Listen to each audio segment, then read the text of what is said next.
Welcome back everyone. Welcome to Civil Services Study Practice Set number ये 342 eight series UPPSC PCS के लिए चलिए practice करेंगे। इसमें हम करंट अफेयर्स के प्रश्नों पर 15 प्रश्न है। इसमें सभी के सभी प्रश्न जो हैं वो अक्टूबर से पहले यानी सितंबर मंथ के हैं, तो एग्जाम में आएंगे।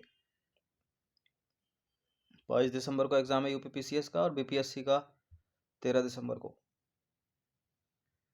चलिए स्टार्ट करते हैं। पहला प्रश्न है, हाल ही में समाचारों में रही वेली अकुलम झील में आक्रामक प्रजातियों के कारण महत्वपूर्ण पारिस्थितिक क्षरण हुआ है।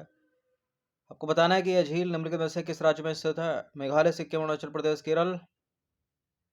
वेली अकुलम झील में आक्रामक प्रजातियों के कारण महत्वपूर्ण पारिस्थितिक क्षरण हुआ है। यह झील है केरल में। डी है इसका आंसर। केरल विश्वविद्यालय के शोधकर्ताओं के एक नए अध्ययन के अनुसार वेली अकुलम झील में आक्रामक प्रजातियों के कारण महत्वपूर्ण पारिस्थितिक क्षरण हुआ है। वेली अकुलम झील केरल के दक्षिण पश्चिम तट पर स्थित है, जो अपने पारिस्थितिकी किनारे पर रेत की पट्टी द्वारा अरब सागर से अलग होती है और केवल मानसून के दौरान समुद्र से जुड़ी रहती है। क्वेश्चन नंबर 2 पर आ जाइए। हाल ही में भारत ने टाइफून यागी से प्रभावित देशों की मदद के लिए कौन सा ऑपरेशन लॉन्च किया? ऑपरेशन सद्भाव। ऑप्शन नंबर डी है इसका आंसर। इन सभी टेस्ट का फुल टेस्ट पीडीएफ परचेज कर सकते हैं नंबर इस पर कॉल या व्हाट्सएप करके। चर्चा में क्यों है? देखिए, भारत ने टाइफून यागी से प्रभावित म्यांमार, लाओस, वियतनाम की मदद करने के लिए ऑपरेशन सद्भाव लॉन्च किया। ऑपरेशन सद्भाव के तहत दक्षिण पूर्व एशियाई देशों को टाइफून यागी के विनाशकारी प्रभाव से निपटने के लिए भारत ने मानवीय राहत सहायता भेजी। टाइफून यागी की बात करें तो दक्षिण चीन सागर में विकसित हुआ था और इसे इस वर्ष बेरिल बेरिल जो साइक्लोन है उसके बाद दुनिया का दूसरा सबसे शक्तिशाली उष्णकटिबंधीय चक्रवात माना जा रहा है। तो ट्रॉपिकल साइक्लोन है यागी और बेरिल दोनों। भारत ने मदद करने के लिए इन देशों की लॉन्च किया ऑपरेशन सद्भाव। विश्व ओजोन दिवस प्रत्येक वर्ष मनाया जाता है 16 सितंबर को। यहाँ प्रश्न है, विश्व ओजोन दिवस 2024 की थीम है मॉन्ट्रियल प्रोटोकॉल सतत विकास, मॉन्ट्रियल प्रोटोकॉल जलवायु परिवर्तन, मॉन्ट्रियल प्रोटोकॉल जल ही जीवन है, मॉन्ट्रियल प्रोटोकॉल जलवायु कार्यवाही को आगे बढ़ाना। ऑप्शन नंबर ए है इसका आंसर। देखिए, विश्व ओजोन दिवस 2024 की थीम है मॉन्ट्रियल प्रोटोकॉल जलवायु परिवर्तन, जलवायु कार्यवाही को आगे बढ़ाना। मॉन्ट्रियल प्रोटोकॉल जलवायु कार्यवाही को आगे बढ़ाना। प्रतिवर्ष 16 सितंबर को विश्व ओजोन दिवस मनाया जाता है। कई बार पूछा गया एग्जाम में प्रश्न।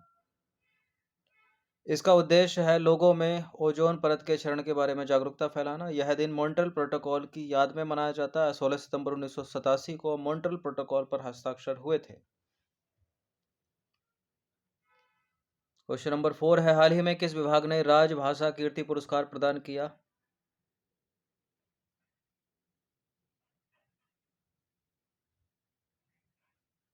प्रशासनिक सुधार और लोक शिकायत विभाग। प्रशासनिक सुधार और लोक शिकायत विभाग राजभाषा कीर्ति पुरस्कार। देखिए, हाल ही में हिंदी दिवस समारोह और अखिल भारतीय राजभाषा सम्मेलन के दौरान प्रशासनिक सुधार और लोक शिकायत विभाग को राजभाषा कीर्ति पुरस्कार प्रदान किया गया। राजभाषा कीर्ति पुरस्कार की बात करें तो राजभाषा कीर्ति पुरस्कार हर साल प्रदान किए जाने वाला एक प्रतिष्ठित पुरस्कार है। इस पुरस्कार की शुरुआत हुई थी वर्ष 2015-16 में और यह पुरस्कार गृह मंत्रालय के राजभाषा विभाग द्वारा प्रदान किया जाता है। तो प्रशासनिक सुधार और लोक शिकायत विभाग को प्राप्त हुआ राजभाषा कीर्ति पुरस्कार। क्वेश्चन नंबर 5 पर आ जाइए। हाल ही में भेल हरिद्वार के द्वारा विकसित upgraded super rapid gun mount तोप की रेंज कितनी है? सुपर रैपिड गन माउंट तोप की रेंज है 35 किलोमीटर। ऑप्शन नंबर बी है इसका आंसर। भेल हरिद्वार के द्वारा विकसित है ये। देखिए, भारत हैवी इलेक्ट्रिकल्स लिमिटेड यानी भेल हरिद्वार के रक्षा एवं एरोस्पेस विभाग ने भारतीय नौसेना के लिए अपनी पहली upgraded super rapid gun mount तोप का निर्माण किया है। यह तोप देश की समुद्री सीमाओं की सुरक्षा में बेहद अहम भूमिका निभाएगी। यह तोप 35 किलोमीटर के दायरे में हवा, पानी और समुद्र में विभिन्न प्रकार के लक्ष्यों को भेद सकती है। इंपॉर्टेंट है यहाँ पर तरंग शक्ति सैन्य अभ्यास, तरंग शक्ति मिलिट्री एक्सरसाइज। तरंग शक्ति सैन्य अभ्यास 2024 का दूसरा संस्करण निम्नलिखित में से किस राज्य में आयोजित हुआ? देखिए 2024 में इसके 2 संस्करण हुए। कितने? 2 संस्करण। पहला हुआ है तमिलनाडु में और दूसरा हुआ राजस्थान में। तो इसका आंसर हो जाएगा ऑप्शन नंबर सी। यहाँ दूसरा पूछ रहा है तो राजस्थान में। देखिए हाल ही में सैन्य अभ्यास तरंग शक्ति 2024 के दूसरे संस्करण का आयोजन राजस्थान के जोधपुर में किया गया। यह अभ्यास 1 से 14 सितंबर 2024 तक किया गया। इसमें America, Australia, Greece, Bangladesh, Singapore, संयुक्त अरब अमीरात की वायु सेनाएं शामिल हुई। यह भारतीय वायुसेना की मेजबानी में होने वाला पहला बहुराष्ट्रीय हवाई अभ्यास है। इसका आयोजन 2 चरणों में हुआ। कितने? 2 चरणों में। पहला चरण 6 से 14 अगस्त 2024 तक तमिलनाडु के सुलूर में आयोजित हुआ और दूसरा हुआ राजस्थान के जोधपुर में, पहला अगस्त में, दूसरा सितंबर में। पहले वाले में कौन कौन से देश शामिल हुए उन पर चर्चा हो गई है। दूसरे में जर्मनी, फ्रांस, स्पेन, ब्रिटेन की वायुसेनाएं शामिल हुई थी। इस सैन्य अभ्यास का प्रमुख उद्देश्य सैन्य सहयोग को बढ़ावा देना है। यह भारत में आयोजित अब तक का सबसे बड़ा अंतर्राष्ट्रीय वायु अभ्यास है। इस सैन्य अभ्यास का मुख्य फोकस आत्मनिर्भरता के तहत स्वदेशी क्षमताओं का प्रदर्शन करना है। तो पहला ही है तरंग शक्ति, 2024 में हुआ, पहला अगस्त तमिलनाडु में, दूसरा सितंबर राजस्थान में। क्वेश्चन नंबर 7 पर आ जाइए। हाल ही में केंद्र सरकार ने अंडमान निकोबार द्वीप समूह की राजधानी पोर्ट ब्लेयर का नाम बदलकर श्री विजयपुरम करने का निर्णय लिया है। श्री विजय साम्राज्य किस देश से संबंधित था? ये तो हो गया करंट अफेयर्स, अपने आप में इंपॉर्टेंट प्रश्न है। श्री विजयपुरम का नाम याद रखिएगा, पोर्ट ब्लेयर का बदला हुआ नाम है। लेकिन यहाँ प्रश्न है श्री विजय साम्राज्य किस देश से संबंधित था, उसको आधार बनाकर प्रश्न पूछा गया है। इंडोनेशिया से संबंधित था, डी है इसका आंसर। देखिए सेंट्रल गवर्नमेंट ने अंडमान निकोबार द्वीप समूह की राजधानी पोर्ट ब्लेयर का नाम बदलकर श्री विजयपुरम करने का निर्णय लिया है। यह निर्णय प्राचीन श्री विजय साम्राज्य से प्रेरणा लेते हुए क्षेत्र के ऐतिहासिक और सांस्कृतिक संबंधों को दर्शाता है। बात पोर्ट ब्लेयर की हो रही है। तो वर्तमान समय में अंडमान निकोबार द्वीप समूह की राजधानी है पोर्ट ब्लेयर और प्राचीन काल में चोल साम्राज्य में यह नौसेना का केंद्र हुआ करता था। स्वतंत्रता आंदोलन के दौरान नेताजी सुभाष चंद्र बोस ने पहली बार यहाँ तिरंगा फहराया था और वीर सावरकर को यहाँ स्थित सेलुलर जेल में रखा गया था। अब आ जाइए श्री विजय साम्राज्य पर। श्री विजय साम्राज्य सुमात्रा यानी इंडोनेशिया द्वीप पर स्थित एक साम्राज्य था, तो विकल्प डी सही हो गया। इसका शासनकाल 7वीं से 13वीं शताब्दी के बीच था। यह एक शक्तिशाली नौसेना बल वाला प्रमुख व्यापारिक साम्राज्य था। इसने दक्षिण पूर्व एशिया के अधिकांश भागों पर शासन किया था। क्वेश्चन नंबर 8 पर आ जाइए। स्वदेशी लाइट टैंक जोरावर को कब तक भारतीय सेना में शामिल किए जाने की उम्मीद है? स्वदेशी रूप से विकसित हल्के लाइट टैंक का नाम क्या? अपने आप में इंपॉर्टेंट प्रश्न है। जोरावर वर्ष 2027 तक भारतीय नौसेना में शामिल किए जाने की उम्मीद है। देखिए हाल ही में रक्षा अनुसंधान और विकास संगठन ने भारतीय लाइट टैंक, क्या नाम है इसका, जोरावर के सफल प्रारंभिक ऑटोमोटिव परीक्षण किए हैं।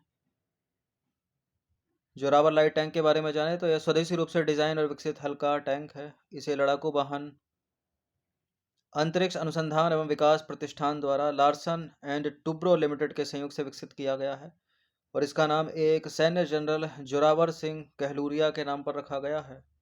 इसका वजन है अधिकतम 25 टन और यह जो टैंक है वो आर्टिफिशियल इंटेलिजेंस, ड्रोन इंटीग्रेशन और जल स्थलीय संचालन क्षमता जैसी सभी आधुनिक तकनीकों से लैस है। सभी परीक्षणों के बाद वर्ष 2027 तक इसे भारतीय सेना में शामिल किए जाने की उम्मीद है। क्वेश्चन नंबर 9 पर आ जाइए। निम्नलिखित कथनों पर विचार करेंगे। 2 कथन यहाँ पर कौन सा इसमें सही होगा? अमेजन वर्षा वन अफ्रीका महाद्वीप में स्थित दुनिया का सबसे बड़ा उष्णकटिबंधीय वर्षा वन है। इस वर्षा वन का लगभग 60% हिस्सा केवल मेडागास्कर में विस्तृत है। देखिए नील नदी बहती है अफ्रीका में, अमेजन तो साउथ अमेरिका में बहती है ना। तो अमेजन वर्षा वन अफ्रीका महाद्वीप में नहीं बल्कि दक्षिण अमेरिका महाद्वीप में स्थित दुनिया का सबसे बड़ा उष्णकटिबंधीय वर्षा वन है, पहला गलत है। और इस वर्षा वन का लगभग 60% हिस्सा केवल ब्राजील में विस्तृत है, न कि मेडागास्कर में। तो गलत हो गया दूसरा भी, कोई भी इसमें सही नहीं है, तो डी लगाएंगे इसका आंसर। क्यों है ये चर्चा में? देखिए, हाल ही में एक गैर लाभकारी संस्था अमेजन कंजर्वेशन द्वारा किए गए अध्ययन के अनुसार अमेजन वर्षा वन के लगभग 40% क्षेत्र असुरक्षित हैं। इन्हें संबंधित देशों द्वारा सरकारी संरक्षण नहीं प्रदान किया गया है। अमेजन वर्षा वन के बारे में जाने तो अमेजन वर्षा वन दक्षिण अमेरिका महाद्वीप में स्थित, कहाँ पर? दक्षिण अमेरिका महाद्वीप में स्थित दुनिया का सबसे बड़ा उष्णकटिबंधीय वर्षा वन है।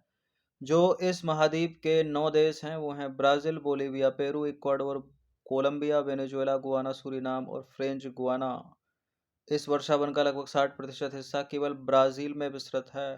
इन्हें ग्रह के फेफड़े यानी लंग्स ऑफ द प्लैनेट भी कहा जाता है। इन्हें किन्हें? अमेजन वर्षावनों को, क्योंकि ये कुल ऑक्सीजन आपूर्ति का 20% प्रदान करते हैं।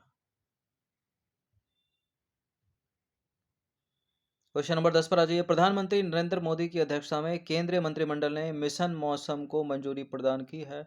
2 वर्षों के लिए इस मिशन का वार्षिक बजट कितना रखा गया है? मिशन मौसम का वार्षिक बजट कितना है? 2 वर्षों के लिए 2000 करोड़ रुपए। ऑप्शन नंबर बी है इसका आंसर। देखिए, प्रधानमंत्री मोदी की अध्यक्षता में केंद्रीय मंत्रिमंडल ने मिशन मौसम को मंजूरी प्रदान की है। मिशन मौसम की विशेषताएं: इसका उद्देश्य है चरम मौसम की घटना और जलवायु परिवर्तन के प्रभावों की भविष्यवाणी करने तथा उनसे निपटने की भारत की क्षमता में वृद्धि करना।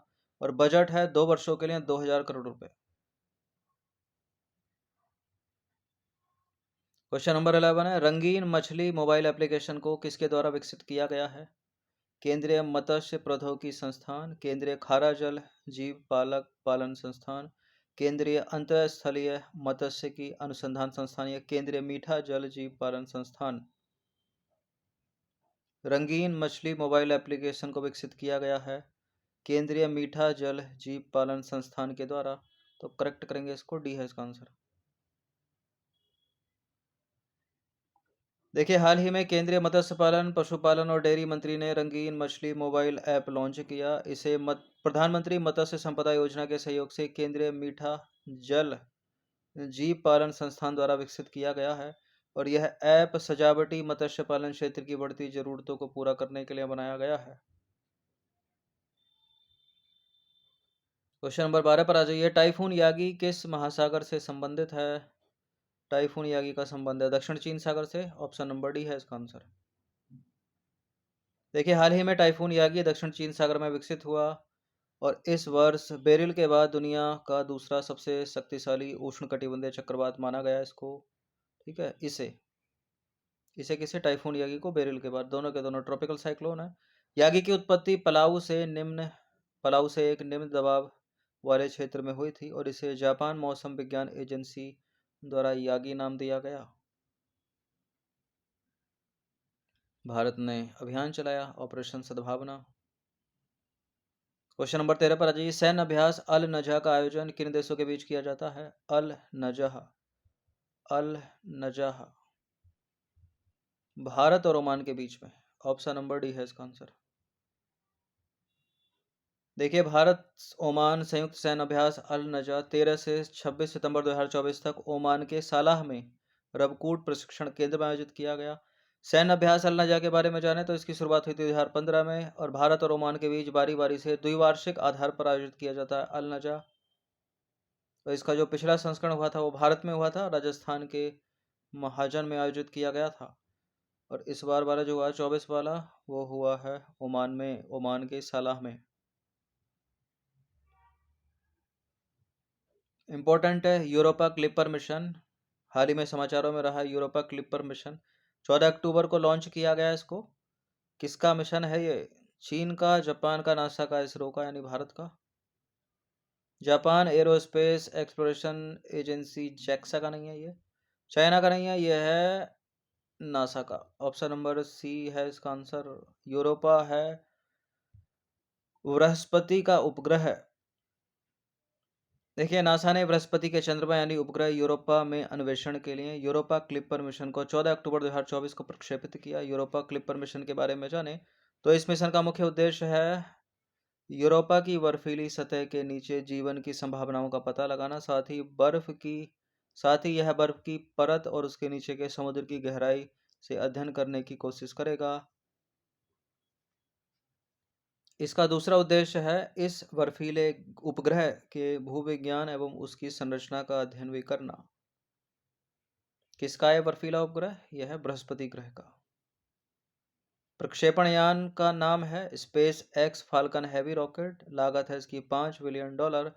विशेषताएं हैं यूरोपा क्लिपर नासा द्वारा किसी ग्रहीय मिशन के लिए विकसित किया गया अब तक का सबसे बड़ा अंतरिक्ष यान है। इसे बृहस्पति ग्रह तक पहुंचने में 6 वर्ष का समय लगेगा।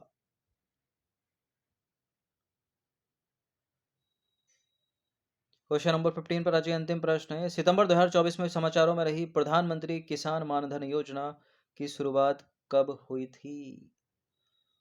हाल ही में 12 सितंबर को प्रधानमंत्री किसान मानधन योजना ने 5 वर्ष पूरे कर लिए हैं और इस योजना की शुरुआत हुई थी वर्ष 2019 में। तो ऑप्शन नंबर ए है इसका आंसर। 12 सितंबर को प्रधानमंत्री किसान मानधन योजना के कार्यान्वयन के 5 वर्ष पूरे हो गए हैं। इस योजना की शुरुआत 12 सितंबर 2019 को हुई थी। यह वृद्धावस्था पेंशन योजना स्वैच्छिक एवं अंशदायी पेंशन योजना है। वृद्धावस्था पेंशन योजना है यानी 60 वर्ष से ऊपर ही लाभ पहुंचाएगी ये। देखिए इसके तहत पात्र छोटे एवं सीमांत किसानों को 60 वर्ष की आयु प्राप्त करने के बाद 3,000 रुपए की निश्चित मासिक पेंशन दी जाती है। लेकिन ये मासिक पेंशन प्राप्त करने के लिए पात्र आयु सीमा कितनी होनी चाहिए? किसान की आयु होनी चाहिए 18 से 40 वर्ष के बीच में। जो 41 से 59 के बीच में है उनके लिए योजना नहीं है ये। तो क्या करना होगा? प्रधानमंत्री किसान मानधन योजना के तहत छोटे और सीमांत किसान पेंशन फंड में मासिक सदस्यता का भुगतान करके नामांकन कर सकते हैं। 18 से 40 वर्ष की आयु के किसानों को जब तक वे 60 वर्ष के नहीं हो जाते तब तक 55 से 200 रुपये प्रति माह के बीच योगदान करना होगा। एक बार जब वो 60 वर्ष की आयु तक पहुंच जाते हैं तो नामांकित किसानों को 3,000 रुपये की मासिक पेंशन मिलती है। यदि किसान की मृत्यु हो जाती है तो किसान के पति या उसकी पत्नी यानी उसका जो भी जीवन साथी होगा उसे पेंशन के रूप में 50% मिलेगा मृत्यु के बाद। यानी 3,000 रुपये मासिक है तो 1,500 रुपये मिलेंगे। ठीक है। अब इसमें जो 18 साल की उम्र है इसमें अलग अलग है। जैसे 18 साल का कोई किसान है तो 55 रुपये हर महीने जमा करेगा वो उस फंड में, उस अकाउंट में। ठीक है। और 60 साल तक करेगा। जितना ही पैसा इकट्ठा होगा उतना ही सरकार उसमें ऐड कर देगी। ठीक है। और 60 साल के बाद उसको 3,000 रुपये प्रति माह मिलेगा। 60 साल के बाद। और 2019 की योजना है ये। ठीक है। 5 साल इसको हो गए हैं। आने वाले 30 वर्षों में क्या हाल होगा इस पृथ्वी का कोई नहीं जानता। इस योजना का क्या होगा वो कुछ नहीं पता। तो मोटा मोटी चीज़ याद रखिए 18 से 40 वर्ष की आयु। ठीक है। 60 साल होने के बाद 30,000 रुपये 3,000 रुपये प्रति महीना मिलेगा। और जीवन साथी अगर किसी की मृत्यु हो जाती है तो 1,500 रुपये मिलेगा, उसका आधा मिलेगा। 19 की योजना है ये। 5 वर्ष पूरे हो गए हैं। इन्हीं में बनेगा प्रश्न बना तो 15 प्रश्न हो गए हैं। इनकी प्रैक्टिस कर लीजिएगा 1 से 2 बार। धन्यवाद।